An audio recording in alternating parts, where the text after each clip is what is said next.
here to talk to us. Deere specifically listed, but John Deere Precision Ag, is that right? Fabulous. Come on up, Denton.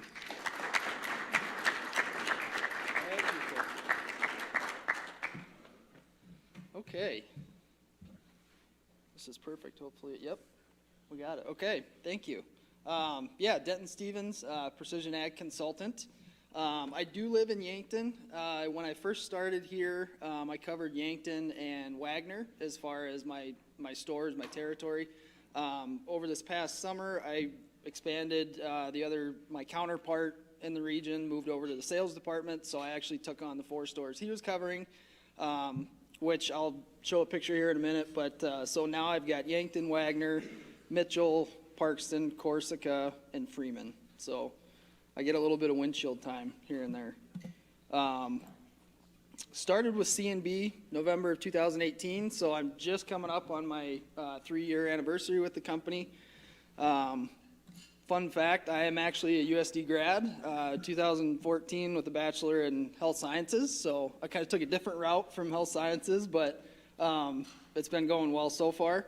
And I was also a member of the Coyote track and field team from 2010 to 2014. So primarily a hammer thrower was my main event, but dabbled in kind of all the throwing events. So that's just a little bit about me.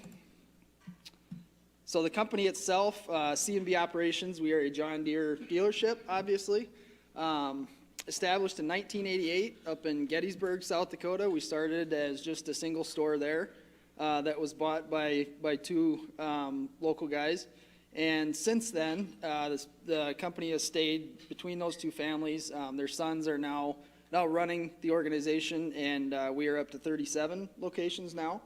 All the way from Idaho clear to Jackson, Minnesota would be our furthest east one. So recently they've also expanded into the material handling business, so things like forklifts, pallet jacks. They bought 3 stores over in Iowa, close to Waterloo, as well as an expansion down into Alabama and Louisiana. So it's going to be interesting to see where the future goes, but that's a pretty big industry, obviously, especially a place like Sioux Falls. Definitely an opportunity for a good market there. So just a little bit about us, and I'll just kind of jump right into what I'm here mainly to speak about today, which is the precision ag side of things. And one thing that a lot of people don't realize, I like this timeline here because it shows that with John Deere, the first parts of precision ag technology actually came out in 1996. If you look all the way on the end there, that's what we call a Starfire receiver, basically a GPS unit. And accuracy wasn't the best on those. We judge it by how many feet you get down to, and that one is right around 3 feet when you get up to what's out there today. At the highest accuracy level, we're talking sub-inch accuracy. So we've come quite a ways in the technology since '96.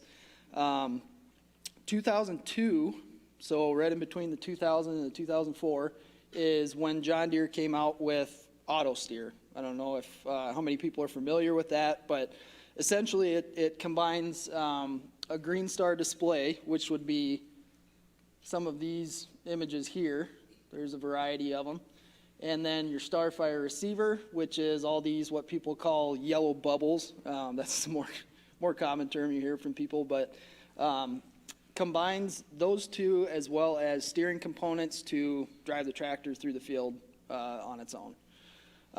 Currently, every tractor still needs an operator in it, and I've got some pictures here in a little bit that will kind of show where we're going as far as the autonomous future. I'm sure people in the room have heard of that, but as of right now, everything is still manned, so if there's not a person in the tractor, it's not going to go anywhere. That's where we're at right now. Okay, I just kind of wanted to go through some of the machines that a lot of you might be familiar with, and then I'll give you some snapshots of what we're dealing with today.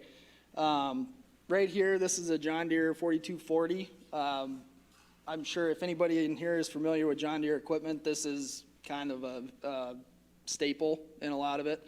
The 4240 is right around 110 horsepower. Introduced in 1977, they were kind of the workhorse of the farm. You could plant with them, do some tillage with them, hook them up to a grain cart. They kind of did it all.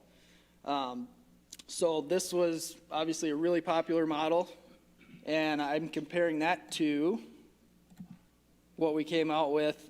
This was introduced in 2019. This is the John Deere 8RX. This particular one right here is 410 horsepower. So when you compare the two, there's quite a horsepower difference there. You see the tracks on all four sides here. This is the first tractor on the market that from the factory was completely a track machine, but it's still row crop. We get into articulated tractors, the big four-wheel drives. We've had what we call quad tracks out there for quite a while.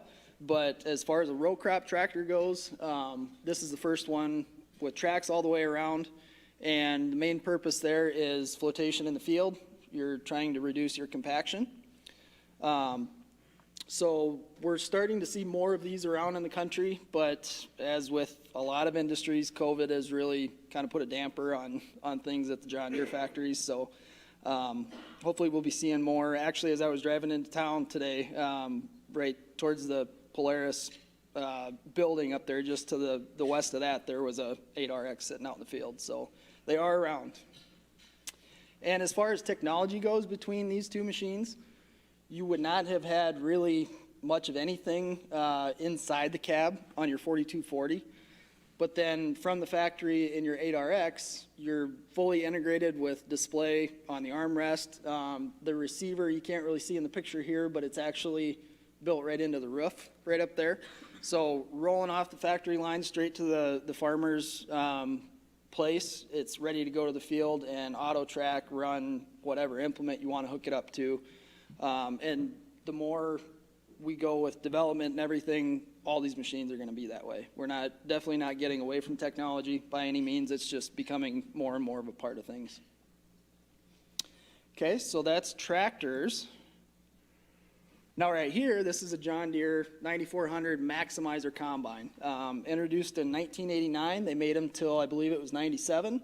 And one big thing with combines that some people get into is what the throughput is, or the productivity. From what I could find, right around 1,200 bushels an hour in high-yielding corn is what this machine is capable of handling. And the machine that got introduced in 2020 is the John Deere X9 1100. So it's a Class 11 combine. We go by classes in those, and a Class 11 is pretty much the biggest thing on the market. You can see the comparison there. So I said 1,200 bushels. This machine right here is capable of 7,200 bushels an hour, and that's in high-yielding corn. So within an hour, you could fill 7 semi-trucks, basically, is what it comes down to. Biggest thing there is the people that are going to look at buying these machines also have to have the infrastructure to handle all that grain.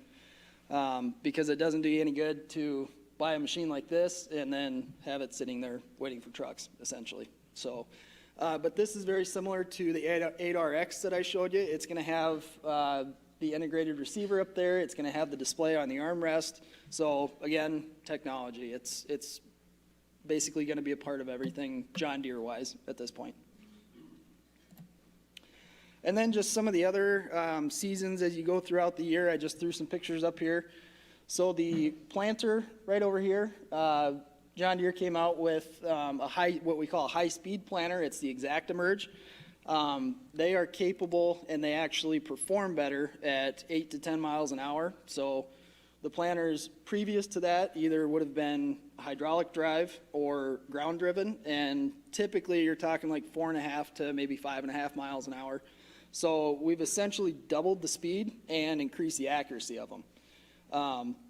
And they build those all the way up to 90 feet wide, I think. Around this part of the country, about the biggest you'll see is maybe 60 feet wide. That'd be a 24 row. But they get pretty good size, and you can cover a lot of ground in a short amount of time. So That's planters. The very top right picture, that would be a self-propelled sprayer. The technology side of this we call ExactApply. So it's basically it singulates each nozzle. So if there's on a 120-foot boom, if there's 50-some nozzles, one way to think about it is each one of those nozzles is its own sprayer. That's kind of one way that we term that. But you can control pressure, you can control the automatic on-off, all that good stuff. So they become even more efficient. And then down on the bottom there is tillage. So just like the other implements, tillage, they aren't necessarily getting massive, but you can operate faster. So a lot of the tools that we have out now, like that planter, they operate better in the 10 to 12 mile an hour range. So efficiency and productivity is a big part of the engineering that goes into John Deere equipment. And it's pretty evident in the things and the models that we're coming out with now, or John Deere is coming out with now. Okay, I wanted to throw a slide in here and just ask the question, so why does precision ag technology matter? Why are they pouring all these resources into what we're doing on the farm and in the field? And that's because there's challenges out there. Number one is the lack of manpower. Farmers in the United States make up around 1% of the U.S. population. So, yes, South Dakota, I think I heard on the news radio this morning, there's somewhere around 46,000 farmers in South Dakota. So obviously anybody that lives here or maybe grew up around here, they're aware that farming is a big part of the state. That's not the case throughout the rest of the country, however. So, no, you're good. So 1% of the U.S. population, that's not very many people. It's extremely hard now for farmers to find the hired hands and keep them on consistently. So this equipment getting more productive and more efficient is just helping them at the end of the day get more done and still have a life, obviously. The other thing is controlling expenses through data analysis, okay? Big parts, other than the equipment side of things, that farmers have as expenses would be your fertilizer, seed, obviously. A lot of technology going into that with the breeding and the hybrids and everything.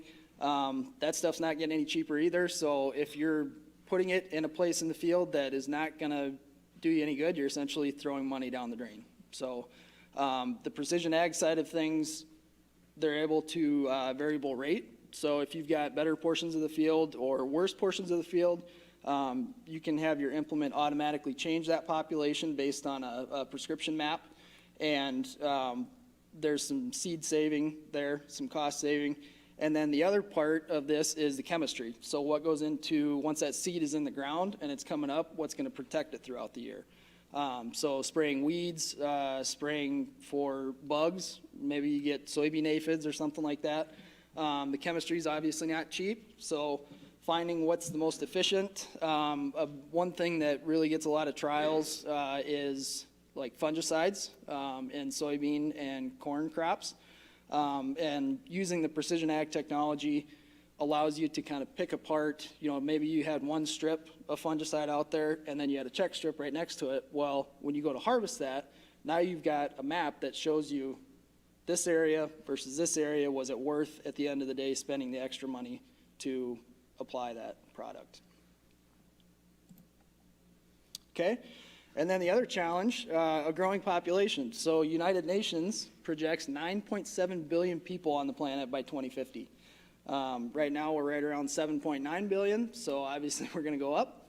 And the one thing about that is they're not making more farm ground. So to be able to feed 9.7 billion people, we're going to have to figure out how to make these fields more productive, what we can do in that space, and the equipment is going to have to follow along with it. So like I mentioned earlier, the autonomous part of things, that equipment's going to have to be smart enough to know what it's doing in the field, and when the owner sends the plan to it, it's going to have to implement that and implement it effectively, obviously. Okay? Big part of what I do as a precision ag consultant is dealing with customers, our growers, and their data. So this is just a snapshot right here of the John Deere, what we call the John Deere Operations Center, which is our online platform. In this snapshot, I just compared, we've got a test plot up by Mitchell, and I just compared the soybeans that we harvested this year. This is actually a yield map right here. And then I compared that with the varieties that were planted. So we had, I think, 36 or 37 different varieties out there this year with the local co-op. And so what this does right here is automatically analyzes and splits out each one of those varieties. So they're all planted at the same population, but so now we can see, well, which one yielded better, what was the moisture on it, and the varieties go by maturity, basically, and then traits that you can use for like crop protection purposes. They're bred to withstand some different chemistries. So this is a really handy tool, especially for guys that are maybe in between on picking varieties. They could take this information, get with their seed representative, and make the best decisions for the coming year. Okay, I just wanted to go through a little bit here and talk about some of the technology that you're going to see throughout the year, more of the precision ag side of it. And it kind of cut my words off on that right one, but this time of year, some of the popular things that you're going to see out in the country would be on the left side, we call John Deere Machine Sync, and that's grain cart automation. So essentially what that does is both of these, the combine and the tractor, are AutoTrack ready, AutoTrack equipped. And what this will do is allow the combine operator to control the position of that grain cart tractor. So essentially they form a network with each other, just kind of like a Wi-Fi type setup. And once that connection's formed, the person in the grain cart tractor just has to basically hit their AutoTrack resume button, and it locks on to the combine, and then the combine can make adjustments, the combine operator. And this is really handy for unloading on the go when you don't want to stop in the field because you got a lot to get done. It takes the stress off of the grain cart operator trying to be in the right spot all the time. And so you can adjust them forward, you can move them backwards, you can move them side to side. And then when they're filled up, let's say, the grain cart operator, all he has to do is turn the steering wheel, it disengages the system, and he's off to the next thing. So a lot of what Deere is developing and putting resources into is to make it easier on the operators of these machines, whether it's more comfort during a long day or less stress in a situation like this. Another part of harvest technology is what we call Combine Advisor, and where it cut off right there, this screen is showing what we call Auto Maintain. And the point that combines are at now is you still have to set the machine to your preferences to make sure that it's performing well. But then once everything is set, you can turn on the Auto Maintain feature, and that machine will basically keep track of its performance, and it'll track loss of grain, quality of grain, and it'll make adjustments to itself accordingly. And that's really handy for this time of year. We go from cool mornings that maybe it's a little damp, and then it heats up later in the afternoon. Well, your crop condition is going to change then too. So the combines have the technology, the sensors to adjust themselves, and a lot of guys, when they start using this, they're amazed at how often it changes, because they might change it a couple times throughout the day. But then once this system shows them exactly what it's changing, they're shocked. So really handy. The nice part about that is you can throw somebody in the combine that doesn't have a lot of experience with it, get the combine set, turn this on, and they basically become a master operator, essentially. Okay, other parts of the season.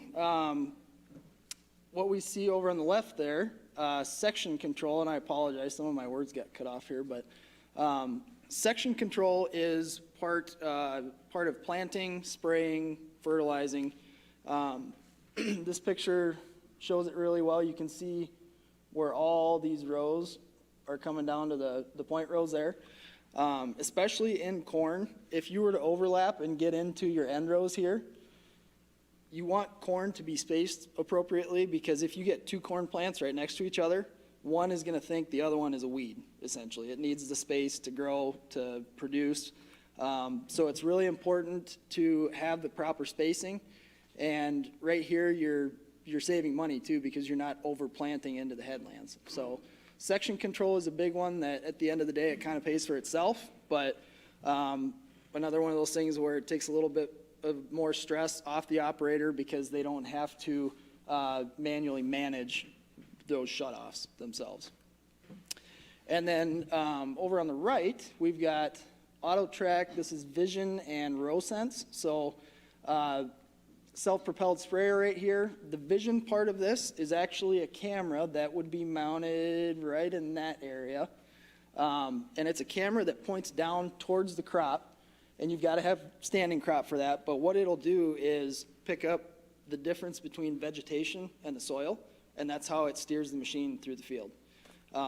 It takes over the steering components, the auto track part of things, and the operator essentially just has to put the machine in motion, activate it, and that's what's going to steer them through the field. So when you're out spraying for 12, 14 hours a day, it's definitely handy. That was my background before I came here, was commercial applications. So it's an easy sell for me to guys, because yeah, those long days, it's a lot easier when, you know, your shoulder's not quite as sore at the end of the day, if you don't have to drive quite as much. So efficiency is a big part of that one too.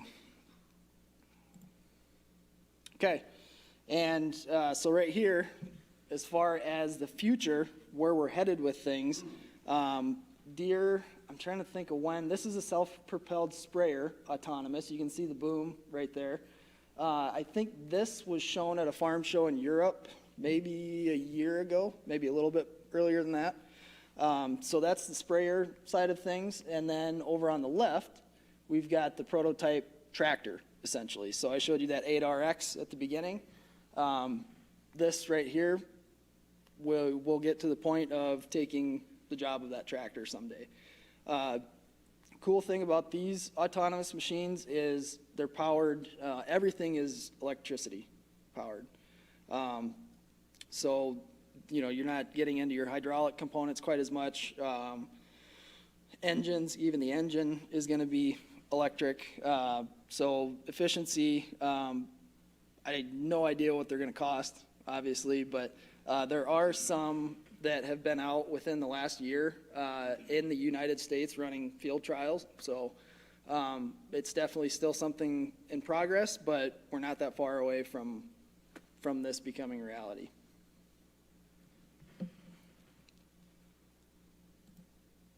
Okay. I did want to show, am I able to access YouTube from this? Maybe?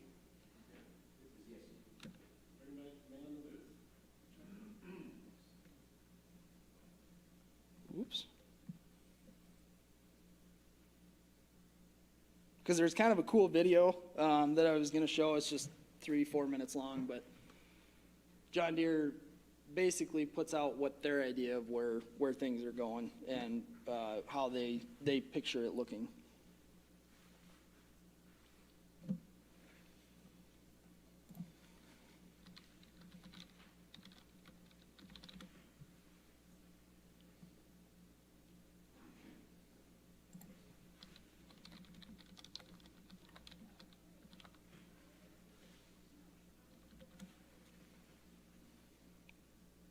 Okay.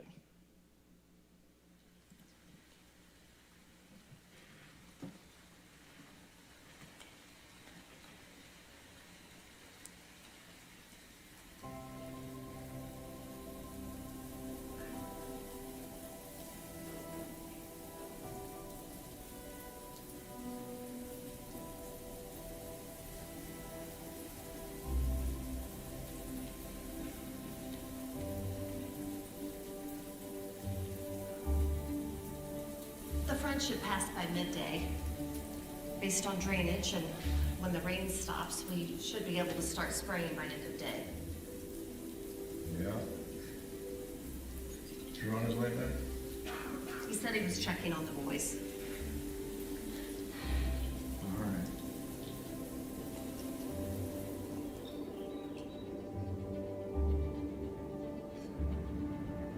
Message from Walker Keane, John Deere dealer.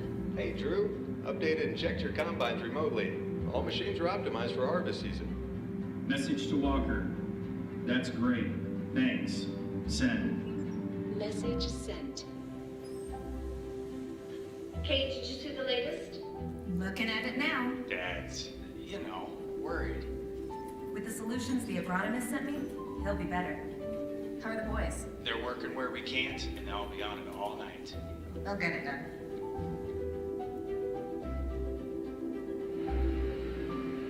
Your machines are set for projected yield and moisture. And we're also updating firmware on Harvester 3 tonight. That's great. Hey, let's take a look at fields 5 and 6 tomorrow. May want to change some settings there. Yeah, sure thing. We'll check in tomorrow. Have a good one. Thanks. You too, buddy.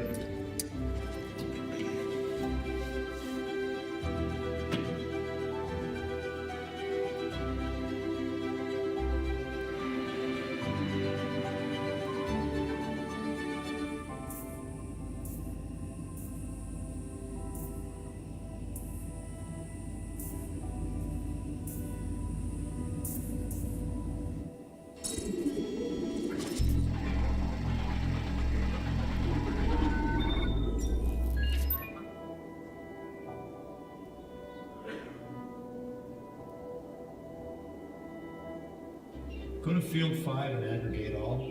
Mark. Aggregate field 5. Recommendations from agronomist.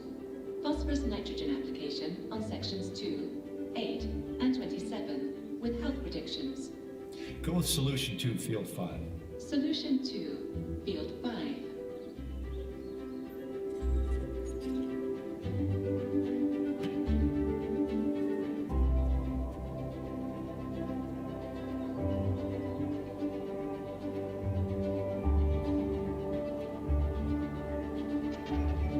They look great.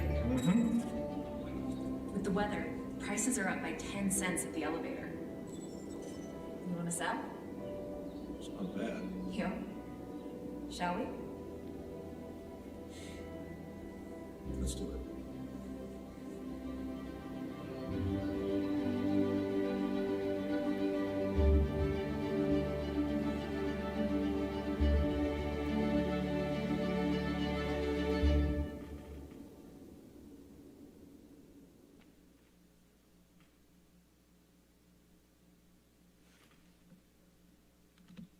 Okay, I just kind of like showing that one. It's interesting. But are there any questions? That kind of wraps up my presentation. Yeah. How many cylinders in the 4240? 6? I don't know for sure. Years ago, there was check corn, Sure. twisted corn. Nowadays, it seems like they're planting the kernels about 4 inches apart, Yeah. with 1 ear per stalk. Yeah, typical spacing, I would say on average around here is probably around that 6-inch. Yep, 6 to 7 inch probably. And just depending on population, if they increase the population, your seeds are gonna be a lot closer. So, on average around here, I would say most guys are planting 28,000 seeds per acre typically, which is around that 6 to 7 inches of seed spacing, seed to seed. But if you get up into, let's say 35,000 population, they're gonna be spaced even closer. Yes? Corn is about 530. What does it cost to fill that bushel? Stuff into the ground, fuel, amortization of equipment, or rental, whatever. What does it cost to fill that bushel? So one of the things, technology-wise, that Deere is really putting some resources into is the cost analysis side of things. So they're partnering actually with outside companies that have already kind of developed the technology, and then we'll be integrating that into the John Deere Operations Center. And then that will track your inputs as far as prices on fertilizer. You can put fuel prices in there. And a lot of the John Deere equipment now has what we call JD Link technology that tracks all of that. So it'll track fuel, it'll track everything, even down to wheel slippage if you're doing tillage or something like that. It's a lot of machine data that you can combine that with the crop side of things, and at the end of the season, you know exactly how much you made per acre on those fields.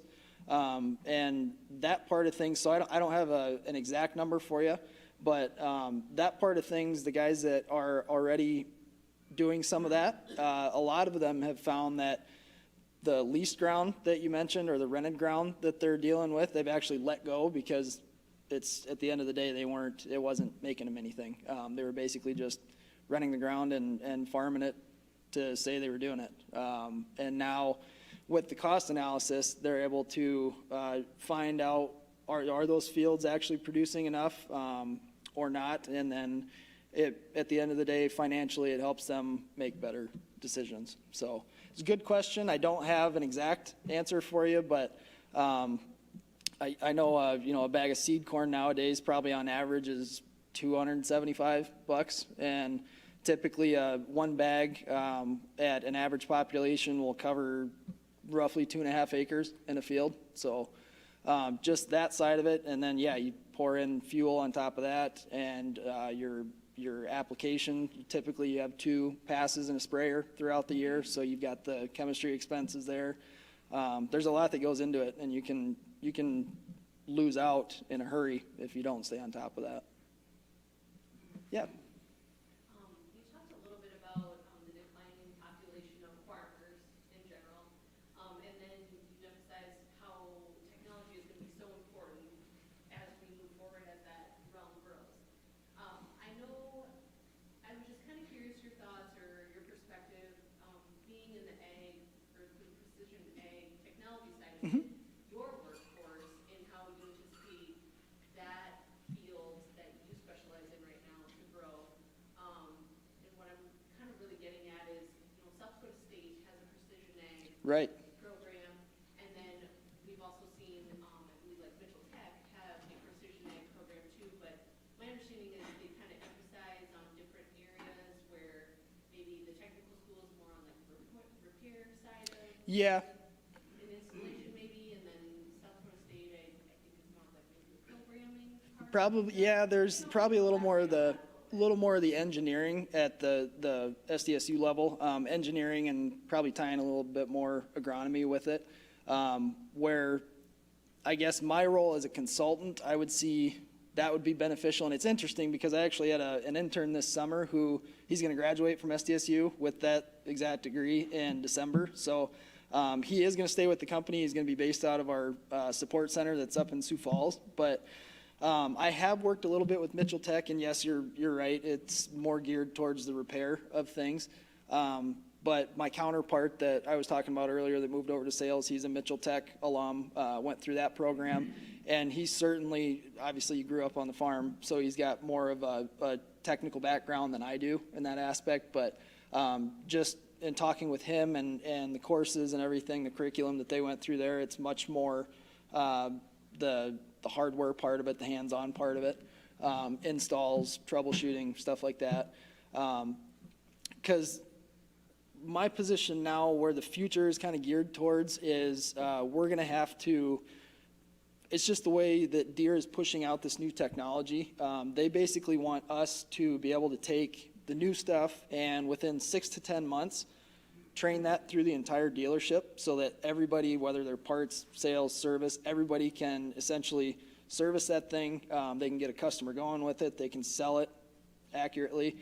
So I do a lot of training, internal training, and then, like I mentioned, dealing with the data side of things. So data and technology adoption, I think, are, as far as a precision ag consultant, that's the direction that we're going. And that's kind of fed by Deere a little bit. Just a quick follow-up. So do you think the programs like these two institutions are developing and putting out students, do you think that's going to be adequate to meet the needs, or do you see those? And then maybe No, that's a good question. I guess in my perspective, I think we will be able to fill the needs as far as that goes. The place or the position in agriculture that is obviously really hard to fill right now, and with autonomy coming in the future, it's really going to change that, is just well, I guess what I call kind of the hired man, the guy that's either running a tillage tractor or a sprayer or something like that. It's not the actual farm owner, but it's the guys that he needs to just keep the gears turning every day. So, and that's where the biggest challenge is right now. Yep. Yeah. What else do you like to work on with data analytics? Do you have any numbers on safety, how safety has increased on these machines for the operator? Or, and I'm just wondering, C&B, does that stand for corn and beans? No, so that's a good question. It's actually the two gentlemen that bought the company. It's Cronin and Burwell is what the CMB is. So the business model is you're a supporter of the John Deere Right. Yep. equipment, but you guys are independently owned or a subsidiary, and that's what you do all day. That's right. Yeah. So John Deere, there's obviously John Deere Company, and we work pretty closely. They've got a lot of field reps out there too. We work very closely with them, but as far as a company aspect and John Deere, there's John Deere dealer groups. So CNB is one, RDO is another one that's based out of Sioux Falls, and I don't know how many there are across the country, but yes, we are employees of the dealership organization, but fully sell, support, represent the John Deere side of things. So any info on safety features or how that? I don't have any right now, and honestly, I haven't seen as far as the safety side of things.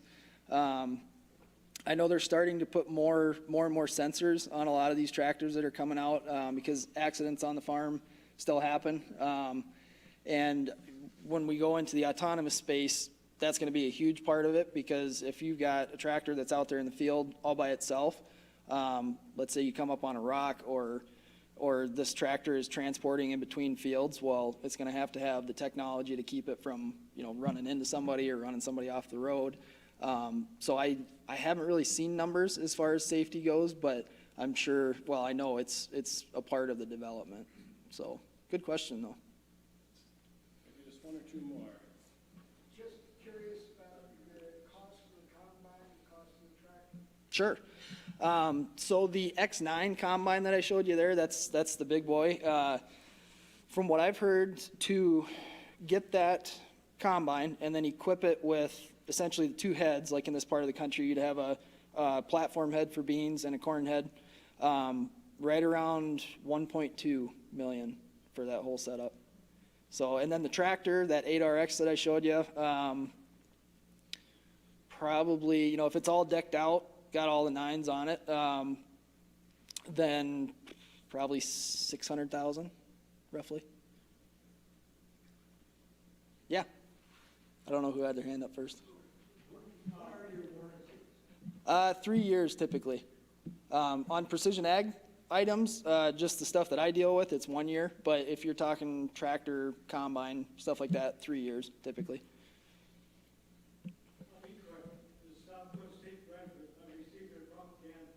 Here's an article or a pamphlet on precision agriculture. If you look at it, it looks like these guys are sitting in a spaceship. Look at all the controls and so forth. Thank you. Yeah, I would absolutely encourage you, if anybody in this room gets a chance to, and maybe you've got family that farms or you got some friends or something that farm, absolutely take the opportunity to just ride in it, even for a few minutes, just to see what those guys are dealing with. And yeah, basically looks like a spaceship. So, yeah. Most importantly, do the displays come with ESPN pre-installed? No, they don't.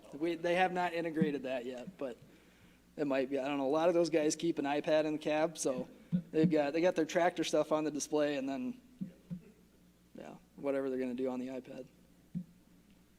Okay, round of applause for the Thank you.